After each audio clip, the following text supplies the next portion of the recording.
3 बिस्मिल्लाहिर्रहमानिर्रहीम। अस्सलाम वालेकुम वरहमतुल्लाहि वबरकातुहू। मैं अमल सफदर सियालवी हेल्थ केयर से अर्ज़ कर रहा हूँ। उम्मीद करता हूँ कि तमाम बहन भाई खैरियत से होंगे और दुआ है कि अल्लाह पाक तमाम बहन भाइयों को सेहत कामिला अता फ़रमाए। आज मैं आपके लिए खांसी के लिए नुस्खा लाया हूँ।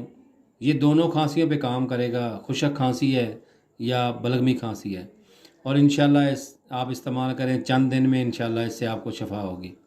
नुस्खा समात फरमा लें। पोस्त रीठा, यानी रीठे का आपने छिलका लेना है। रीठे को तोड़ लें, उसके अंदर से दाना सा होता है वो निकाल दें और उसका छिलका आपने लेना है। पोस्त रीठा लेना है और मिर्च स्याह और रसौंत, तीन ही चीज़ें दोबारा समात फरमा लें। पोस्त रीठा, मिर्च स्याह और रसौंत। आपने इसका अच्छी तरह सफूफ बना लेना है और मिर्च स्याह के बराबर आपने गोली बना लेनी है।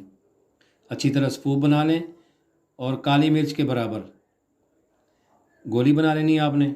एक गोली सुबह शाम खाने के बाद सादे पानी के साथ इस्तेमाल करनी है। इंशाल्लाह चंद दिन इस्तेमाल करें। बलगम, रेशा और खांसी, जिस किस्म की खांसी होगी इंशाल्लाह उसे शफा होगी। आपने हमारे चैनल को सब्सक्राइब भी करना है और बेल आइकन को ऑल पे क्लिक कर देना है ताकि हमारी हर नई आने वाली वीडियो आप देख सकें, और वीडियो को आप शेयर भी किया करें।